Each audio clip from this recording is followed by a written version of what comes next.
Okay, so good afternoon, everyone. I'm so happy to be back and to lecture again with batch 3 of HIV telehealth. So our topic for today is TB and HIV co-infection. Okay, so let me, um, so TB and HIV co-infection is when both HIV and TB occurs in one patient. Okay, so the TB can be latent or active TB. Okay, so when both HIV and TB is in one patient, this speeds up the progress of both diseases. Okay, so in addition to the HIV infection, speeding up the progression from latent to active TB is expected, and also the TB bacteria accelerates progression of HIV. So they are said to be syndemic. TB is the leading cause of mortality and morbidity among persons living with HIV. Okay.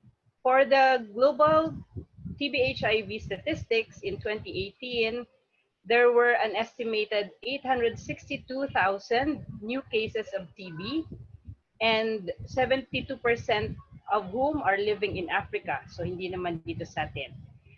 But about 251,000 died from HIV-associated TB in 2018.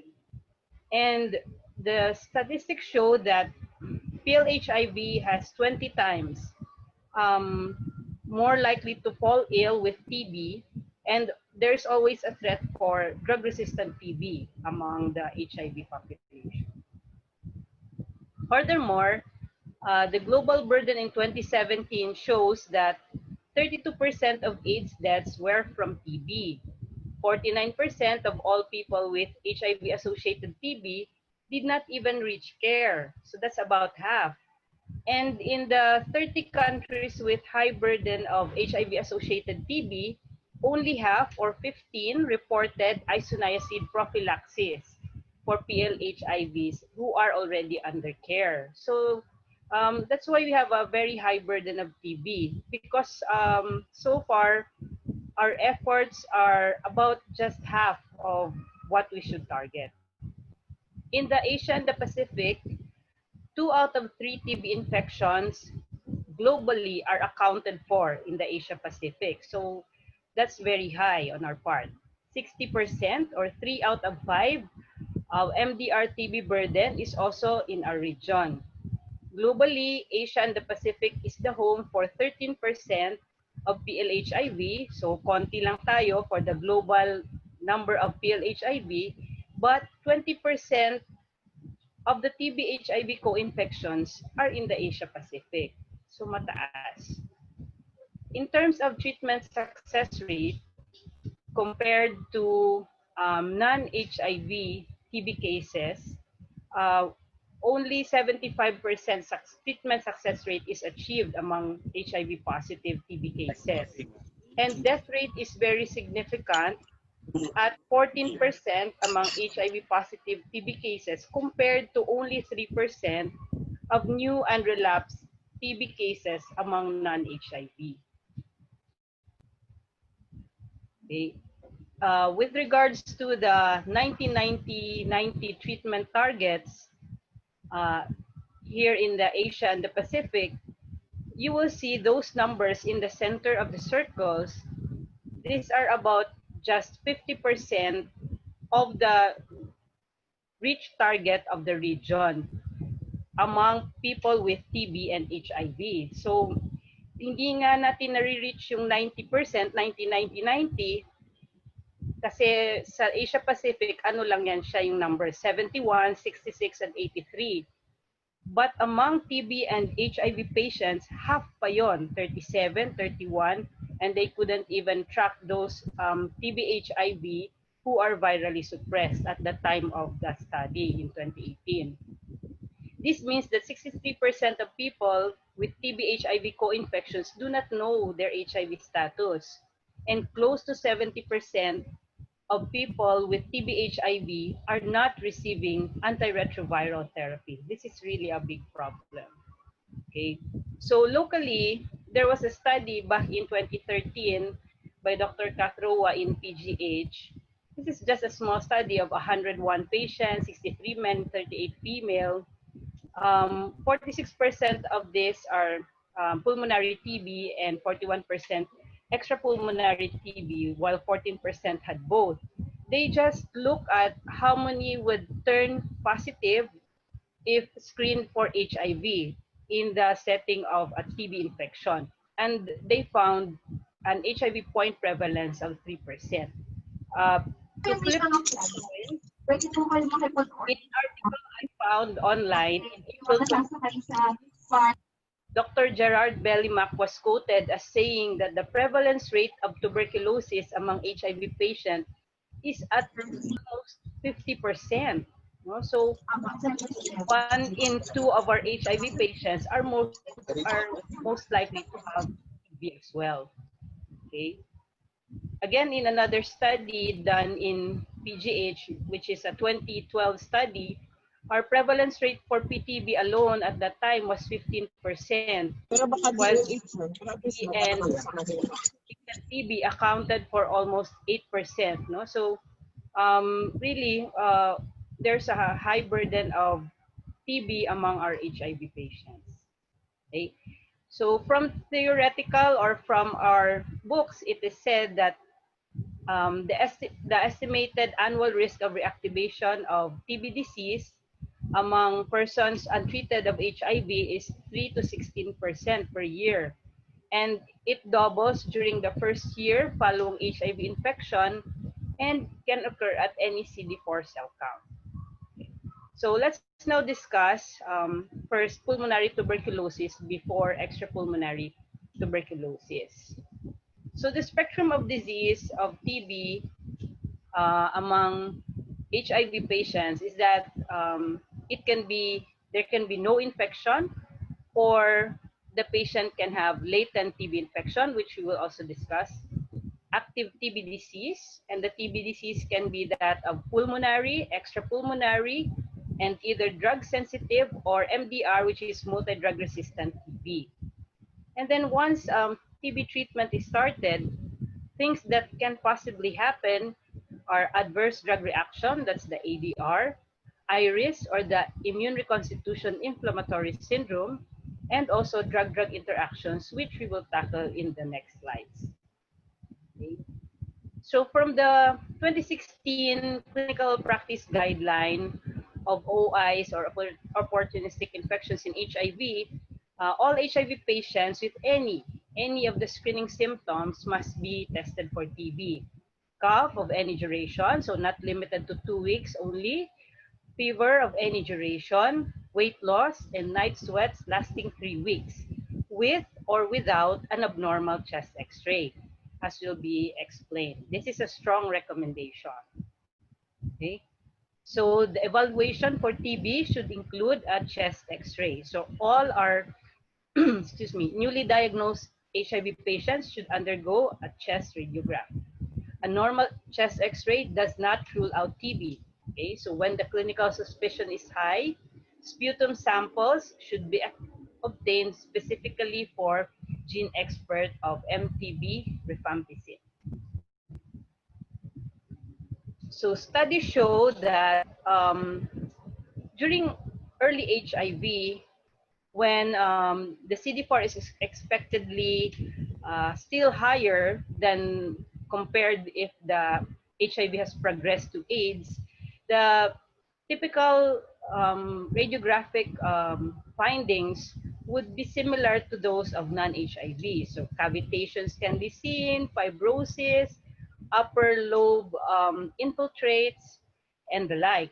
But as the patient worsens to late HIV or in a severe immunocompromised state, expectedly the CD4 will be very low, and the findings of the chest X-ray can be normal, or it can be miliary disease, adenopathy, or pleural effusions, which is not typical of TB, but in this case should be already expected or thought of as signs of TB infection. Okay. So for the sputum studies, it's the expert, gene expert, that should be used as the initial diagnostic test in adults with presumed HIV-associated TB. And all presumptive HIV TB should be referred to the nearest DOTS facility with PMDT, or the Programmatic Management of Drug-Resistant Tuberculosis, because we know that the gene expert uh, is run by the PMDT clinics. Unless your hospital or your nearby institutions can be accessed to do your sputum or your gene expert test for TB. Okay, and if the gene expert is negative, uh, you can still treat TB if there is a high index of suspicion. Okay, um, until you have completed your workup. Okay, better safe than sorry. You can always withdraw TB treatment later when you have proven that there is no TB in your patient. Okay, this is a 2013 diagram or algorithm given to us by the TB control program in the manual of procedures. Okay, so uh, an HIV patient with any of the symptoms mentioned, cough, fever, weight loss, night sweat, if present, then you ask the patient to undergo a sputum gene expert test. If TB positive and rifampicin resistance positive, then that patient excuse me, should be referred to a drug resistance center or a PMDT center for further treatment. If the TB is positive but the rifampicin resistance is negative, so this is a drug sensitive TB, then go ahead, treat for TB in your facility. If there is no TB by gene expert and clinically symptomatic yung patient, then still go for treatment, whether that's a pulmonary or an extrapulmonary TB. If no TB and there's no clinical symptoms, then you go for isoniazid prophylaxis. Okay. Similarly, if no symptoms and but there no symptoms, the above symptoms, but clinically you still think that it's TB, then might as well have the patient do the gene expert test and follow the algorithm on the left. Okay, but if there are no symptoms, your chest X-ray is negative, clinical signs are also negative in your evaluation, then proceed to isoniazid prophylaxis. The next one is a WHO algorithm, which is similar to that I showed you earlier, but here they incorporated that for both patients, whether there's TB or no TB, uh, they already included to start antiretroviral early on, and also to add cotrimoxazole as preventive therapy. Okay, uh, if the workup is negative, then you also add your isoniazid preventive therapy. Okay, so for treatment, if clinically diagnosed, pending further workup, empiric treatment should be initiated and continued. Okay, so low threshold to starting, especially in a Filipino patient. Okay, and then a combination of anti-TB drugs is used, the 4-drug combination for intensive treatment, and then 2-drug combination for the maintenance treatment, and should be done as soon as possible, started as soon as possible. Okay, best enrolled in a TB DOTS facility for closer monitoring, because our patients should receive daily TB treatment. So it's easier to monitor if it is done in a center. Okay, and then the strategy in the TB DOTS clinic is directly observed treatment. Okay. As for non-HIV or HIV patients, same principles of treatment apply. Okay, and for now, studies show that the duration is also the same. So our optimal duration for pulmonary TB is 6 months of therapy, but maybe up to 9 months if there's delayed response, defined as a smear positive after completion of 2 months of therapy, or the patient presented initially as a cavitary disease on chest X-ray. Okay. So for cotrimoxazole prophylaxis, it should be started in a TB/HIV patient regardless of CD4 count. And the dose must be the double strength, the 800 milligram of sulfamethoxazole plus 160 milligrams of trimethoprim, okay, given daily to prevent pneumocystis jirovecii pneumonia or PCP pneumonia. Okay? For monitoring to treatment, monthly sputum, smears, and cultures should be performed and until conversion is achieved. And conversion is uh, said to be achieved at when 2 consecutive negative cultures have been documented. In case the sputum culture has not converted at or after 4 months of therapy, then treatment failure should now be considered. And sputum resistance testing through TB culture with resistance testing must be done to be able to identify which TB drug the patient is resistant to and to adjust the medications. Okay? So because the management of multi-drug resistant TB is complex, again, this should now be referred to the programmatic management of drug resistant TB or the PMDT. Okay? And there should be contact investigation and strict infection control precautions, especially for close contacts of this bacteriologically confirmed multi-drug resistant TB/HIV patients. Okay, so now let's come to extrapulmonary TB. So extrapulmonary TB is TB outside of the lung. So where else can TB happen? In the meninges or the central nervous system, that's TB meningitis. In the lymphatics, usually TB adenitis or scrofula of the neck, as in our one of our theoretical cases. TB of the bones and joints or of the spine, the TB of the spine we call Pott's disease, TB of the pleura, disseminated TB, and genitourinary TB, or TB anywhere else outside of the lungs, okay, because that's possible. Okay. So EPTB is associated with higher mortality in HIV patients and can account or can reach up to 40% of TB cases. The most common involved organ is the lymphatics. So it's the TB adenitis that is the most common extrapulmonary TB. What follows is CNS or TB meningitis and intra-abdominal TB. Okay. Even TB of the pericardium or TB of the skin can happen. Okay. So in a study in 2012, our EPTB rate in Sagip PGH is 5.7%.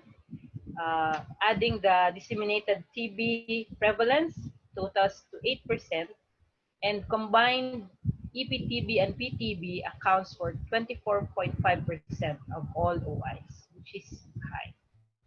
Okay, our guidelines says that these are the following treatment recommendations for extrapulmonary TB, and these are strong recommendations with high to moderate quality of evidence. And only TB meningitis or CNS TB and bone and joints or TB of the spine will have 12 months duration of TB treatment. All the rest will have the standard 6 months duration of treatment. Okay, some special things worth mentioning is that in EPTB like TB pericarditis, besides TB treatment, we add prednisolone or prednisone 60 milligram once a day to be tapered 10 milligram per week to complete 6 weeks. Okay, and also for TB meningitis, we also use steroids in the form of dexamethasone as adjunctive treatment and given as early as possible after initiation of TB meds, okay, to prevent increase in intracranial pressure. Okay. So other things particular for TB meningitis is a gene expert can be done on the CSF samples of suspected patients. A normal CSF result does not rule out TB meningitis, okay, especially if there are signs and symptoms of chronic meningitis. And the diagnosis should not be based solely on the CSF cell counts, but should be associated with the clinical and epidemiological information. Okay, so again, it's always best to go clinical because you are the one who can see the patient. The lab test is just a lab test until it is clinically correlated. Okay, so in the setting of TB treatment, how or when do we now start our antiretroviral medications for our patients? For treatment naive, um, this is easier because the patient has not been exposed yet to the ARVs. And since TB is part of our initial workup, once there's active TB, then we treat first the TB with anti-TB or anti-COX medication, and then start ARVs as soon as possible, preferably within 4 weeks. Okay, when TB occurs in patients already on ARVs, like in our case, but stop. Okay, the treatment of TB must be started immediately, and we should look into the antiretroviral drugs being taken by the patient if they should be modified in relation to the TB drugs to reduce the risk of drug resistance and to maintain virologic suppression. Okay, so we will discuss that further. Okay, so for ART naive patients, ideally to start within 2 weeks after TB treatment. But the AIDS info recommendation is if the CD4 is below 50, there is an urgent need to start ARVs as soon as possible. Okay, this is a grade A1 recommendation, so within 2 weeks. Okay, but if the CD4 is more than 50, we can postpone up to within 8 weeks of anti-TB treatment. So tapos na yung intensive phase kung within 8 weeks. Okay.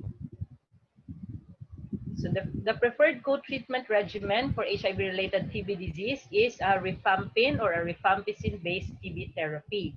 And the combination ARVs is an efavirenz-based regimen plus 2 NRTI or nucleoside analogs. Okay, that's either the lamivudine, tenofovir, or zidovudine.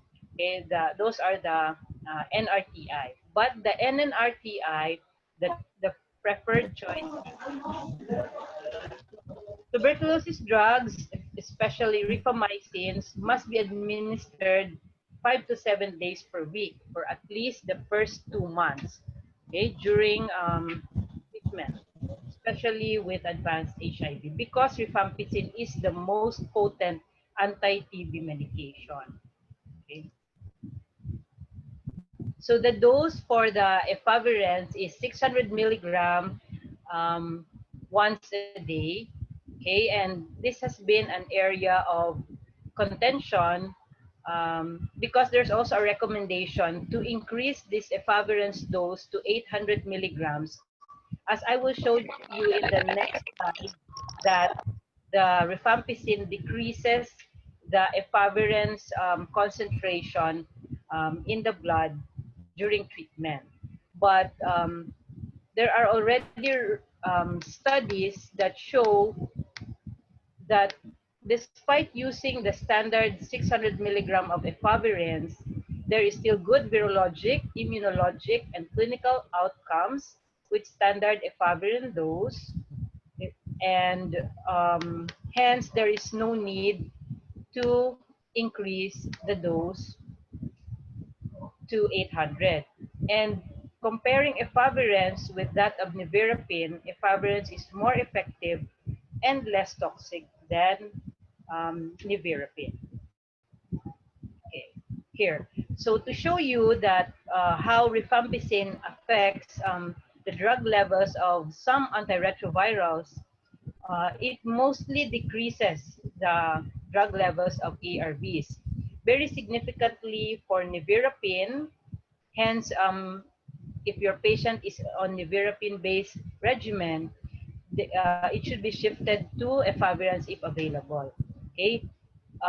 For protease inhibitors like lopinavir, ritonavir, there is very significant decrease of up to 80 to 90%.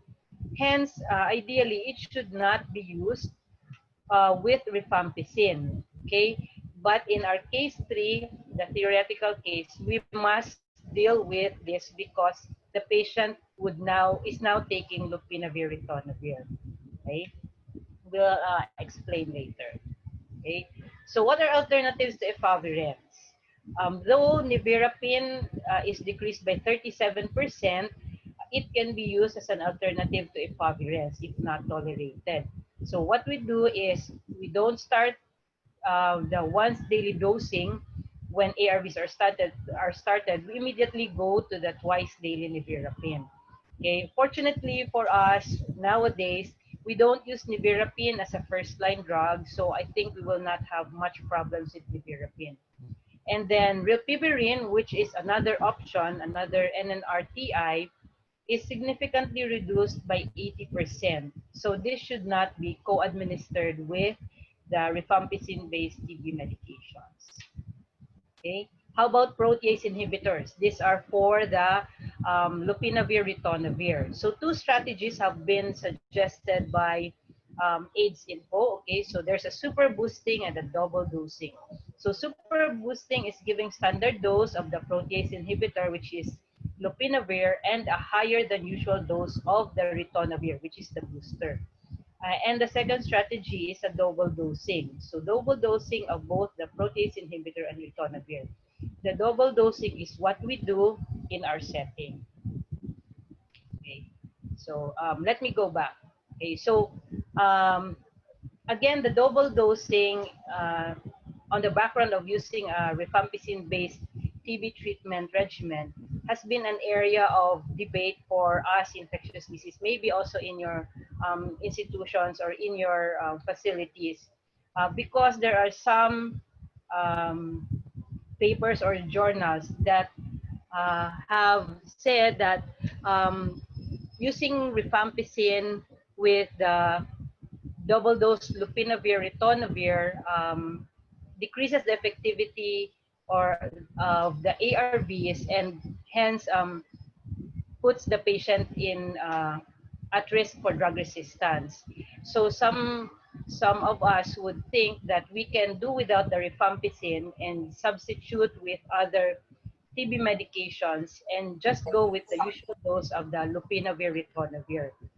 But more studies have come out that doubling the dose of lopinavir, ritonavir is safe uh, while using rifampicin. The hepatotoxicity is not so much, and it is not fatal or will not actually lead the patient to be hospitalized. And hence, in our last HIV National Treatment Hub conference, the consensus there was to give double dose lopinavir, ritonavir with rifampicin during TB treatment. Okay, so that's the recommendation. How about rifampicin with triple or quadruple NRTI regimen? These are acceptable alternative, but there should be a plasma viral load of less than 100,000 copies. This is a last option, no? If just in case there will be contraindications to using the preferred ARV regimen with TB treatment. How about rifampicin with integrase inhibitors like raltegravir or dolutegravir? Because these are now the ones that we are trying to use for our drug-resistant HIV patients. The recommendation is to double the dose of raltegravir to 800 milligram twice daily. Again, there should be a close monitoring for toxicities in this case. And many of the ID physicians are not comfortable using integrase inhibitors on the background of rifampicin treatment. Okay. For patients with TB meningitis, I just showed this study that there should be delayed starting of ARVs because they found severe adverse events in those that immediately started ART at 80% compared to a deferred ARV therapy to 69% adverse events, because of the closed system of the cranium. Okay? And so during initiation of ART, if really the physician decides to start early, then close monitoring must be done for the patient. How about TB HIV in pregnancy? Okay, so for women with CD4 counts less than 250, um, receiving rifampicin-based TB treatment, nevirapine-based HIV treatment could be used, but the optimal dose is not known. Okay, efavirenz-based therapy may be an option after the first trimester of pregnancy. Again, this is an AIDS info recommendation, but studies also have found that even during the first trimester, efavirenz is safe in pregnancy. So the 3-in-1, that the lamivudine, tenofovir, efavirenz with TB treatment can be used for pregnant women as well. Okay. So here are some overlapping side effects of the TB medications and the ARVs, like the skin rash, nausea and vomiting, hepatitis, leukopenia, and anemia. Okay, so when our patients manifest with these side effects, there should always be the consideration that it can be both your ARVs or your TB meds. Okay, so in practice, what we do is when things are worse and we have to stop medications, it is the ARVs are the last to be stopped. You can stop the TB meds for a while, refer to allergology if needed, and then reintroduce it one at a time. Okay, but the ARVs are the last to go when side effects or adverse drug reactions are um, manifested by our patients. Here are some drug interactions between our ARVs and uh, our anti-TB regimens. Okay, and we will highlight the drug-induced liver injury or the hepatotoxicity and the CADR or the cutaneous adverse drug reaction because these are the most commonly seen among our patients. Okay, so the ARVs that causes drug-induced liver toxicity are nevirapine, efavirenz, all NRTIs, the family of lamivudine, tenofovir, cidovudine, and all PIs. Okay. While for the TB drugs, for the first-line TB drugs, it's only ethambutol that does not cause it. That does not cause hepatotoxicity.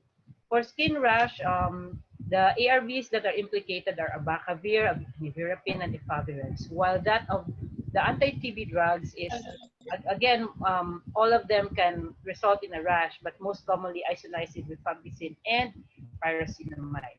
Okay, the ocular effects are usually due to the anti-TB drugs, ethambutol and rifampicin.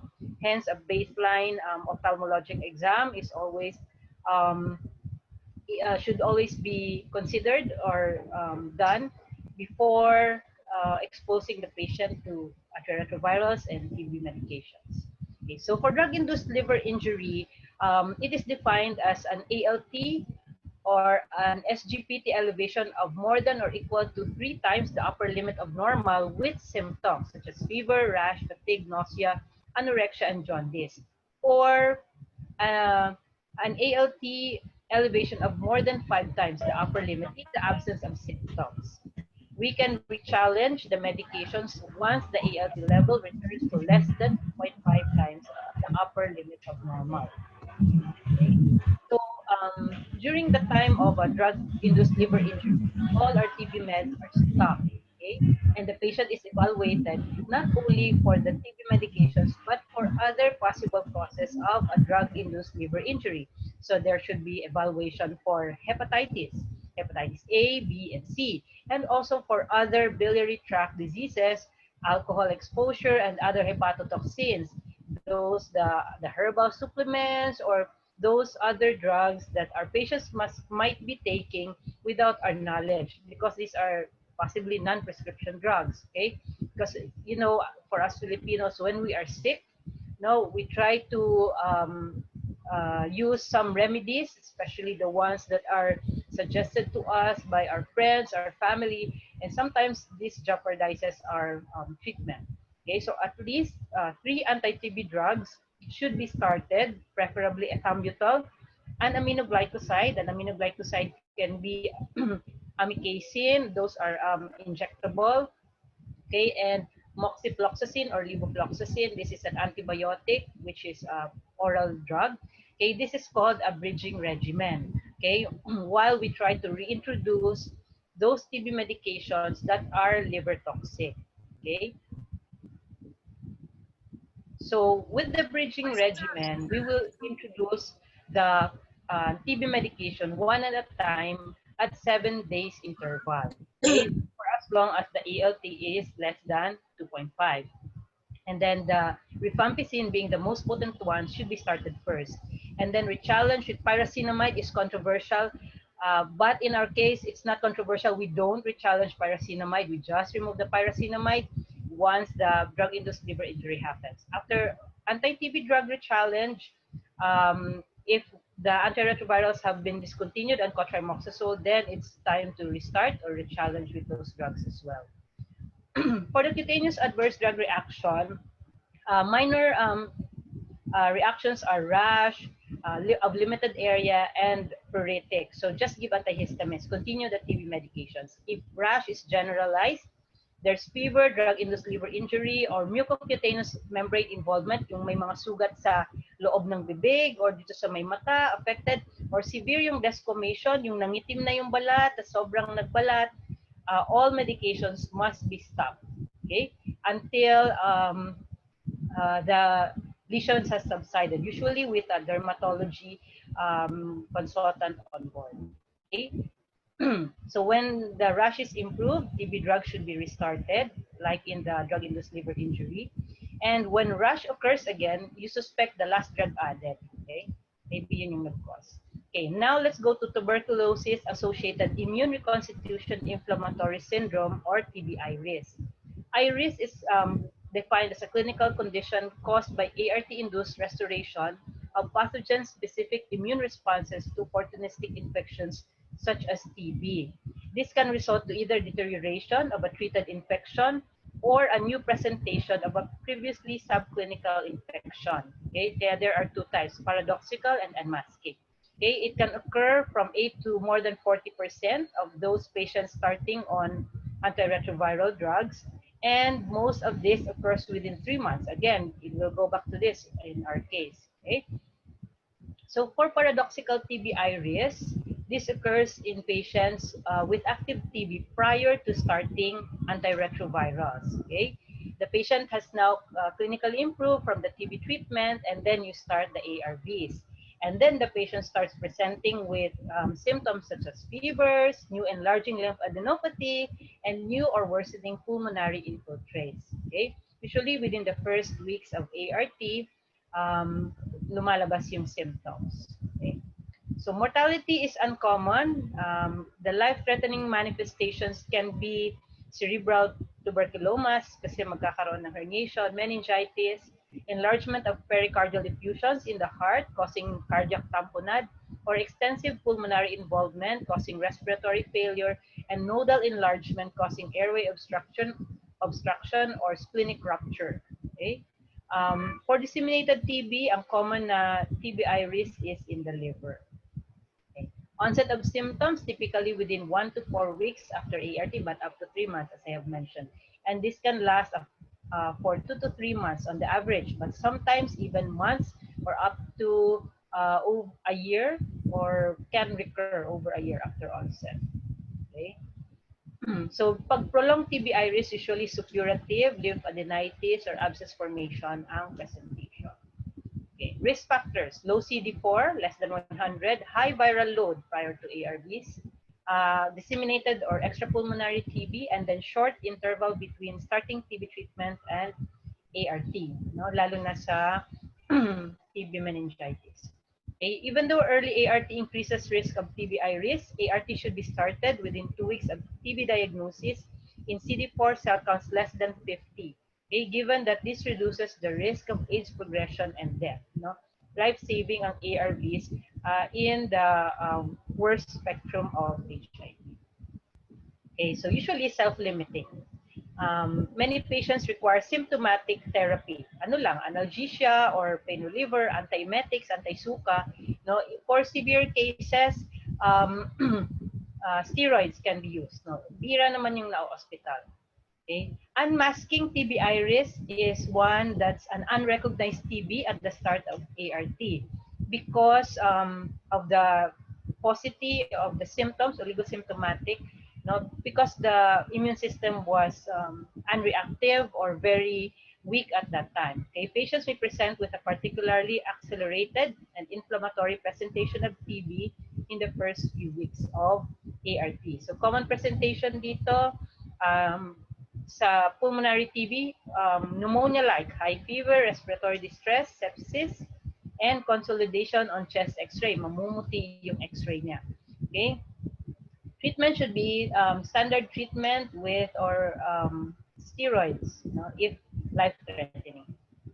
So let's go to prevention. So when we prevent TB, we prevent transmission. No? TB is harder to treat among PL-HIV because of many drugs that they are taking, the prophylaxis, the ARVs, and the drugs can have a lot of interaction and overlapping toxicities, as I have shown you. So why not go for prevention? Also, diagnostics-wise, TB skin test, the tuberculin skin test, the TST, is not sensitive or specific and difficult to use. Interferon gamma or the quantiferon gold is very expensive and available in limited institutions. Chest X-ray is not very sensitive or not specific, non-specific for TB HIV. Sputum AFB smear can be of low yield, culture, long incubation period, and expert. The sensitivity is variable depending on the sample used for the test. So this brings us to latent TB infection, okay, which occurs when the inhaled TB bacilli persist in an inactive state. Patients are asymptomatic and non-infectious, but this can lead to progression from LTBI to active disease. And the risk for reactivation is around 10% per year among HIV patients.